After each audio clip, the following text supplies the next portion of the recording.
Hey guys, it's Miss Dancy here. I hope you all are still doing well and staying safe and healthy. I really do miss you all, and I miss being at school to see all the smiling faces in the morning and the afternoon. But we're going to make the best and the most of where we are right now because we're going to get through this together. We will get through this. So just keep that in mind as we begin learning online and stepping into a new way of education for the time being so that we can do what we need to do in order to progress and see ourselves on the other side of this. So this is just one way that I am going to present material to you. Sometimes it may be a video with my voice. Sometimes it may be a video with another instructor who is showing you what needs to be shown in order to learn the material. But nevertheless, we will use what we have to get the job done. So today, as you may have seen on the agenda, we're talking about data set today. So we have an intro to data set. So the first thing we're going to talk about is what is a data set, and then we'll talk about data set display, in other words, how you will see the data. Then we'll talk about how to organize a data set, what it means to organize a data set, and then the range, what is a range and how we find the range. So what is a data set? Our first thing that we're going to talk about here. It is a collection of numbers or values that relate to a particular subject or topic.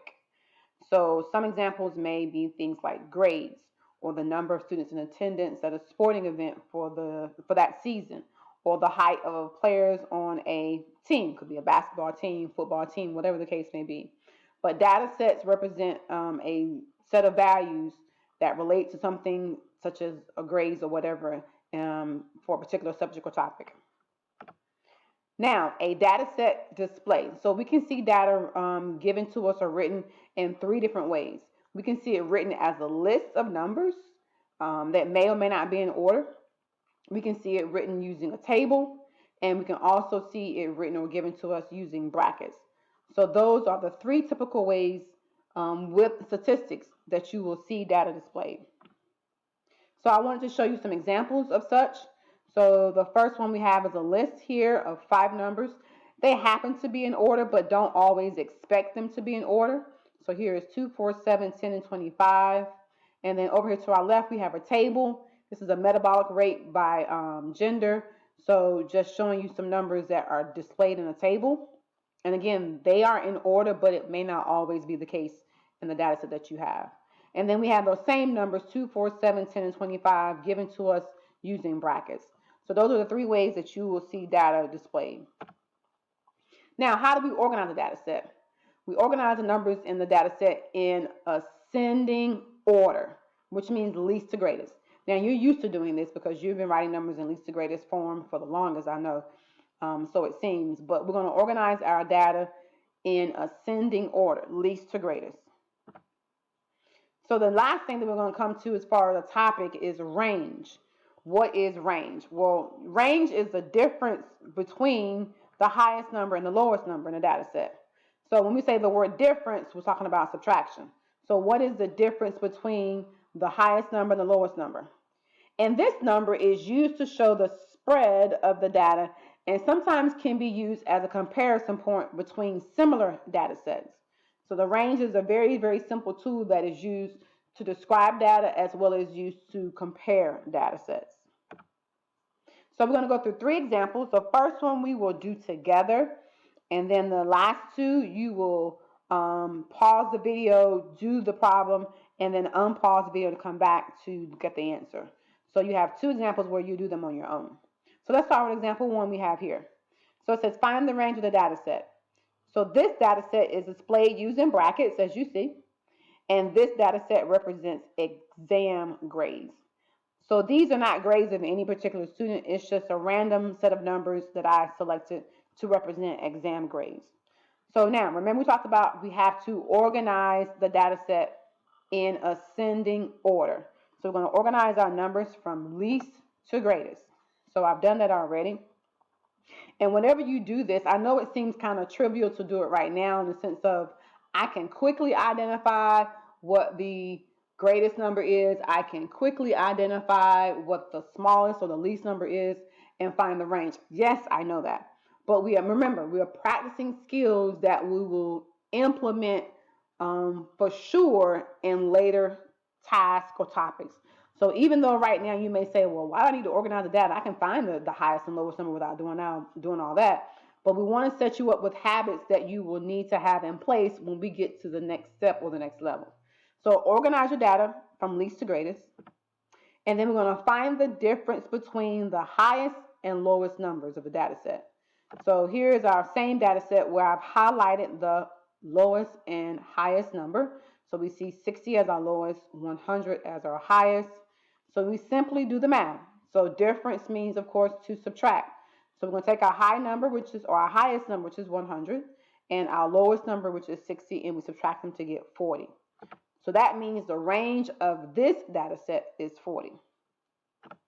Now you try example 2 on your own. So pause the video, go ahead and organize your data and find the range, and then come back.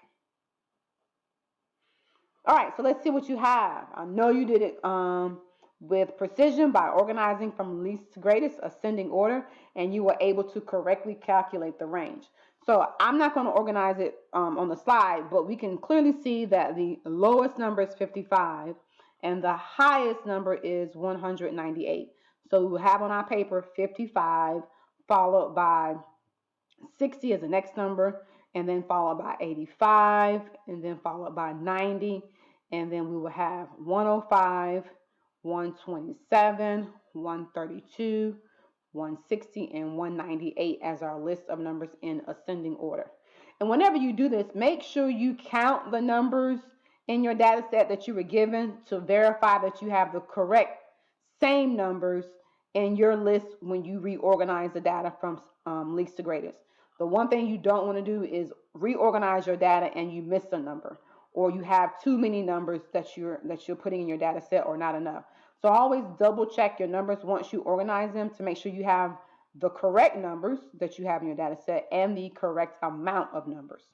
So now, if we take our largest number, 198, and subtract from it our lowest number, which is 55, we should get a range of 143, because of course 198 minus 55 is 143.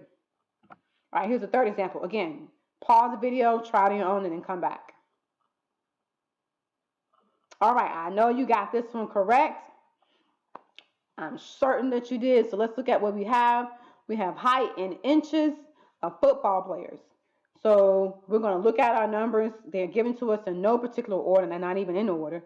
But if we were to organize our data set as we learn, we will put them in order from least to greatest. So the least of our numbers is 60, and the greatest of our numbers is 80. So we will organize our data so that 60 is the first number, followed by the numbers that come after 60, all the way up to our highest number, which is 80. So then we, of course, take our lowest number and subtract it from our highest number. So 60 subtracted from 80, or 80 minus 60, gives us a range of 20, because 80 minus 60 is 20. So there you have it, guys. You now know how to find the range of a data set. You now know how to organize a data set by putting it in ascending order, which means least to greatest. And we now understand that range can be used as a comparison when you have similar data sets. All right, guys, congratulations. You did it. You just did your first online lesson for learning. So awesome job. Hands up, high five, fist bump. Good for you.